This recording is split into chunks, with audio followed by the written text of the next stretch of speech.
Masedonia Utara. Nama ini diresmikan pada 2019 setelah sebelumnya negara ini bernama Masedonia aja. Maksudnya tuh Masedonia aja ya, nggak pakai aja. Ya kira-kira gitulah. Masedonia harus rela mengalah dengan Yunani karena sengketa nama Masedonia yang dimenangkan oleh Yunani.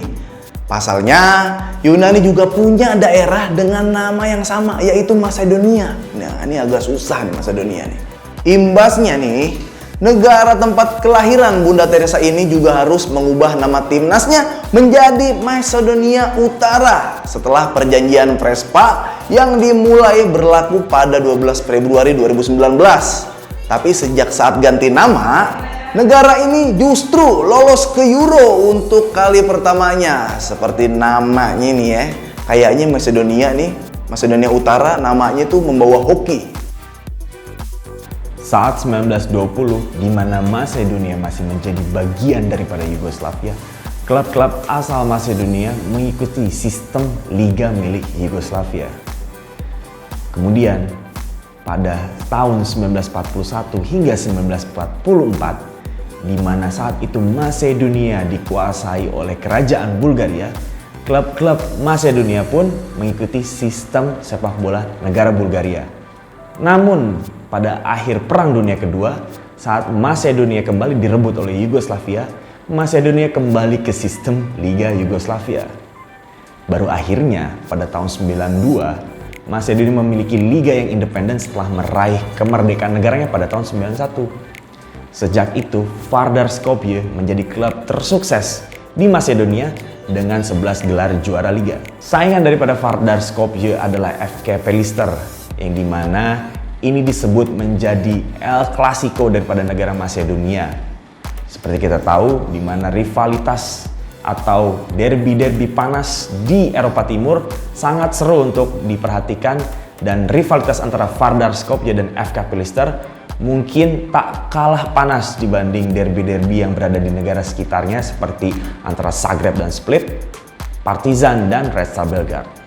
Sejak merdeka pada tahun 91, untuk timnas Masedonia sendiri baru melakukan debutnya pada tahun 93 di ajang internasional dalam pertandingan persahabatan melawan Slovenia. Keterlibatan Masedonia di sepak bola Eropa juga baru terjadi pada tahun 96, di mana kualifikasi Euro 96 menjadi ajang pertama kualifikasi Euro bagi Masedonia. Sejak mengikuti kualifikasi Euro 96, negara Masedonia Utara atau yang dulu bernama Masedonia ini tidak pernah sama sekali lolos Piala Dunia, apalagi Piala Eropa.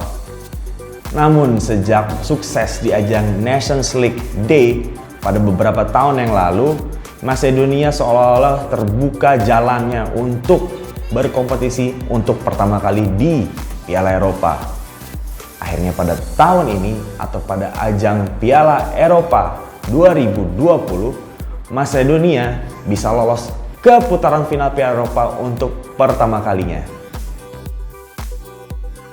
Untuk pesepak bola terhebat, rasanya tidak bisa didebatkan lagi bahwa Goran Pandev adalah pesepak bola terbaik yang dimiliki Masedonia Utara. Bagaimana tidak, Pandev yang sekarang masih aktif bermain dan menjabat kapten dari Masedonia Utara mencetak 37 gol yang menjadikannya pemain tersubur sepanjang masa sepak bola Masedonia Utara. Pandev juga menjadi kebanggaan bagi Masedonia Utara saat ia membela Inter Milan dan berhasil membawa I Nerazzurri meraih treble winner, yakni memenangi Scudetto, UEFA Champions League, dan Coppa Italia pada 2010. Selain itu, Goran Pandev juga menjadi pemain Masedonia Utara yang sanggup mencetak 100 gol di liga teratas Eropa. Rasa-rasanya setelah memakai nama Masedonia Utara, negara ini menjadi negara yang paling beruntung di sepak bola Eropa.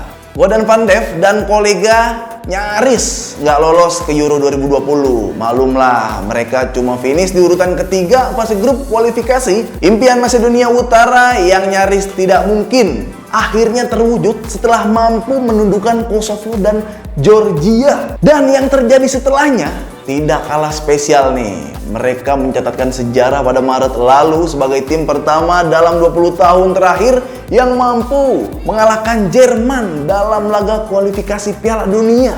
Jerman kalah, bro. Pencapaian sensasional itu sangat berarti dan memberi harapan tinggi pada masyarakat Macedonia bahwa keberuntungan yang lebih baik bisa datang di Piala Eropa kali ini sebagai tim debutan.